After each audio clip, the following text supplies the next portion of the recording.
my ministerial colleague, Shri Jain Chaudhary ji, Ashish Dhawan ji, Manish Sabharwal ji, Excellencies, ladies and gentlemen, I'm delighted to join you all this morning for the launch of the GATI Foundation. I wish this initiative all the best as it seeks to promote and facilitate global access to talent from India. As you would all note, the two key words here are talent and global. And in many ways, bringing them together has been the responsibility of the Ministry of External Affairs.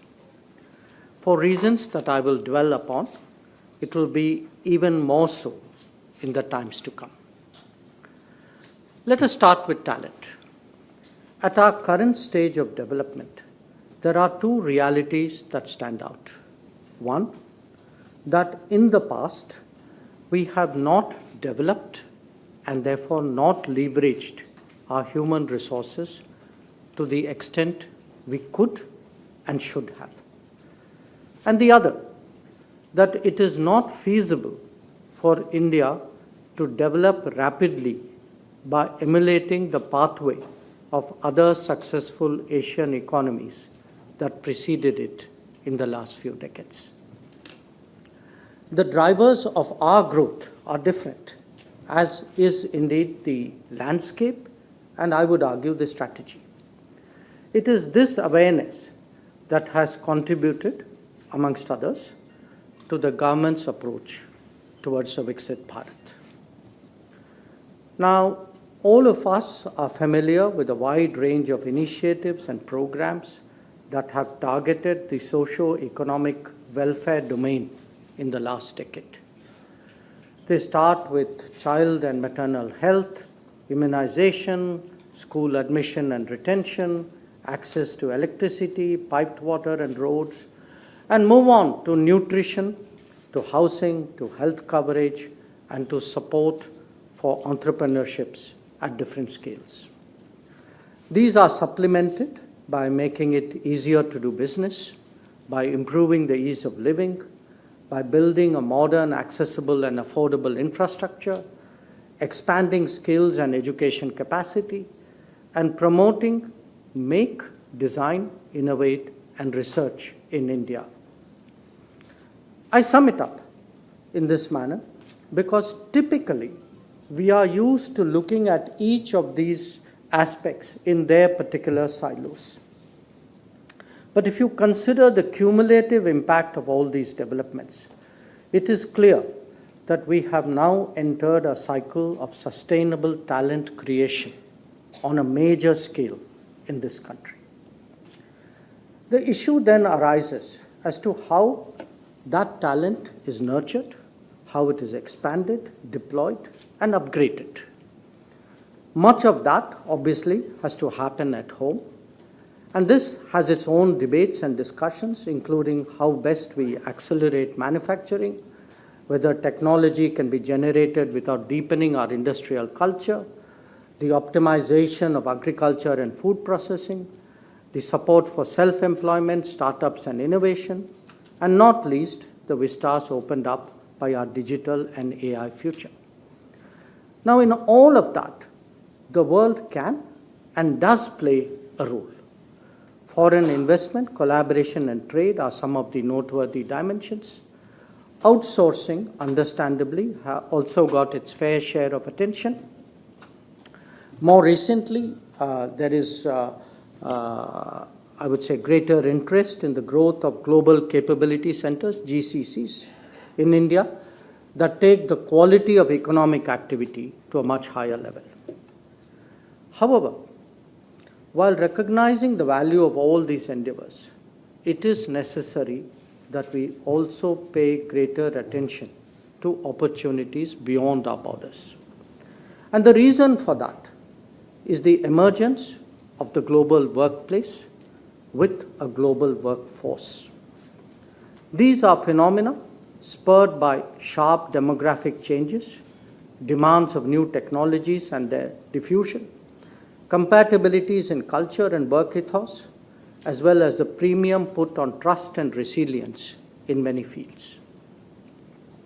Each of these are an outcome of a particular trend in world affairs, whether it is social habits accompanying development, the impact and deployment of creative products and services, sharper strategic competition among major powers, or the insecurities from the COVID experience. Now, we are gathered here, all of us, to explore the opportunities for Indian talent in such a scenario. And I truly believe that these are significant enough to warrant greater attention and effort from all of us. There are currently roughly about 34 million Indians and PIOs living and working abroad. About half of them, again that's a very approximate figure, half of them are our citizens. Perhaps a third are located in the Gulf, and the rest of them are spread across other geographies, mostly developed economies. However, given the trends that I spoke about, the possibility of expanding that even in the near term is very serious. Bear in mind that we Indians have also developed by now a strong history of employment exploration abroad. Obviously, we are not unique in this regard, but nevertheless, we are unusual in that this has been sustained over several generations to differing regions at various levels of skills. As a result, there is the techie, the entrepreneur, and the professional in the United States, the blue collar and the service provider in the Gulf, the self-employed and the agri sector in Europe and North America, as well as the scientists and researchers in so many other countries. Moreover, many global professions like seafaring, airlines, and the hospitality sector have already tapped into our human resources pool in a significant level. That there are so many students abroad is also a factor, as they often transition into jobs. Economies like Australia or Germany have seen a significant increase of working Indians in the last few years. Through migration and mobility partnerships, as well as specialized skilled workers agreements with 22 nations, we have created a pathway as well as a brand. Now, let me emphasize that these are not hypothetical possibilities or even prospects that are somewhere on the horizon. The need for talent abroad is a situation that is actually upon us today. Let me give you some concrete examples. Only yesterday, and the Japanese ambassador is sitting here before me, the Speaker of Japan was here to advocate an action plan that would create a concrete and predictable flow of Indian skills to his country. It would help take forward the SSW, the Specialized Skilled Workers Agreement, that we had concluded a few years ago. Let me give you another. Israel, as an example, where there is already a flow of workers in different domains. Mauritius has a similar demand and has concluded an understanding with us. Malaysia has opened up many more sectors to Indian skills, especially construction. We have been traditionally a source country for Singapore, and their requirement will upgrade even as their economy does. The German Chancellor was here last October, and he spoke of increasing the employment visas for Indians by 4x. My counterparts in Italy, and again I note the ambassador here before me, in Italy, in Spain, in Austria, in Greece, have all shown appetite to tap into our human resources pool as urgently and effectively as possible. This, I emphasize, is just the tip of the iceberg, and we must prepare for what is below the waterline. My short point is that there is a demand in the world, an availability in India, and the basic groundwork done to enable Indian talent to gain global access is there. Now, how well they do that and what will be the scale, I think that is up to us. Having just come from the Waves gathering in Mumbai, where the orange economy of culture, creativity, and identity was explored, I am tempted to continue this presentation with a further metaphor of colors. So let me start with the green and the brown economies, with their associated infrastructure as a good place to begin. They will clearly coexist for some time to come, but each will become smarter and infuse newer technologies. They will require a wide spectrum of talent that will grow both in size and complexity. We have already witnessed in the Gulf increasing demand for such human resources. I should add, by the way of example, that today, if one looks as to where Indian nationals live and work, the two largest economies are not the US and UK as people typically think. They are actually UAE and Saudi Arabia. That there is an infrastructure surge in India adds to the experience and capabilities of our corporates and of our personnel. In some sectors like renewable energy, water or power transmission, our people are already securing openings by their track record at home. This applies to the managerial as well as the working levels. At a time when our engineering and vocational training institutions are growing rapidly, the ability to address this market has actually improved. But again, it is the connect to the employment space through networking and customizing the workforce, which is the challenge that must be addressed. So let me now move to the white and silver economies. And they are experiencing an even more acute shortage of trained personnel. In many developed societies, health demands are rising even as the local talent pool is shrinking. Innovative practices and new technologies can only partially fill that gap. As our own medical and nursing schools expand, these possibilities can be more effectively exploited.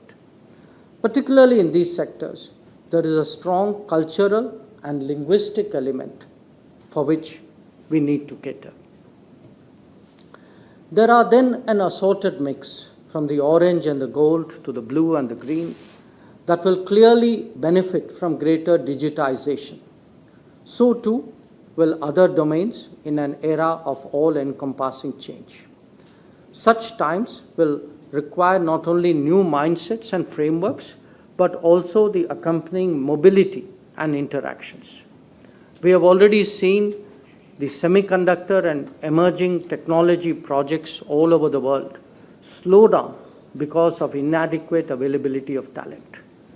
Some countries have a history of addressing such situations. Others are now getting into that game. And what I do want to say is that similarly, global service sectors like shipping, airlines, and hospitality are today struggling with post-COVID challenges, including attitude towards work demands. So all of this today really opens up new opportunities for those more willing. There is naturally the issue of how we adjust to the demands of the global workplace to optimize benefits. Conceptually, it is vital that we promote legal mobility and strongly discourage, I would argue even prohibit, non-legal ones. The challenge of the black economy has to be faced from the viewpoint of the talent flow, our societal good, as well as of national security. Currently, mobility is largely regulated by the Emigration Act 1983, which was designed to address the demands of a particular geography in a certain era. However, times have changed and our vistas have expanded.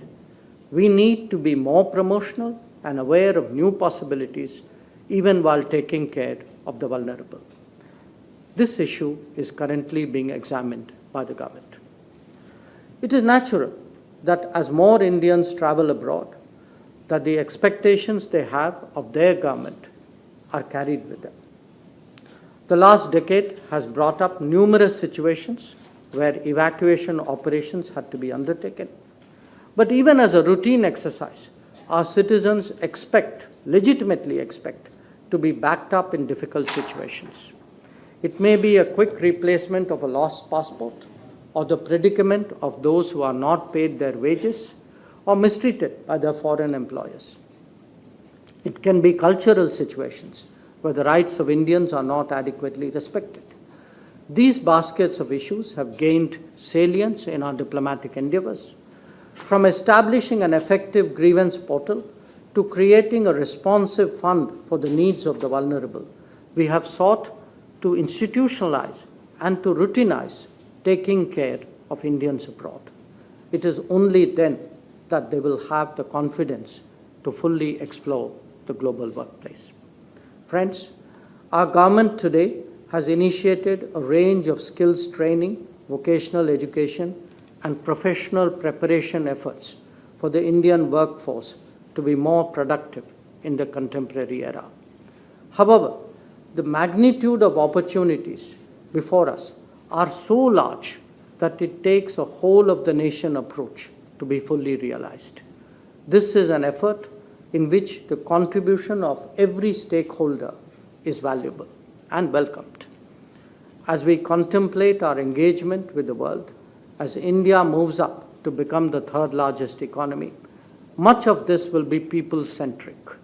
Our talents and our skills will not only be a resource we have to bring to the table, but will be very much part of our branding and of our reputation.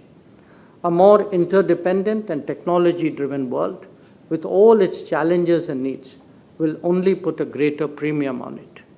It is up to us to make the most of these times, and we look forward to working with you in that regard. I thank you for your attention.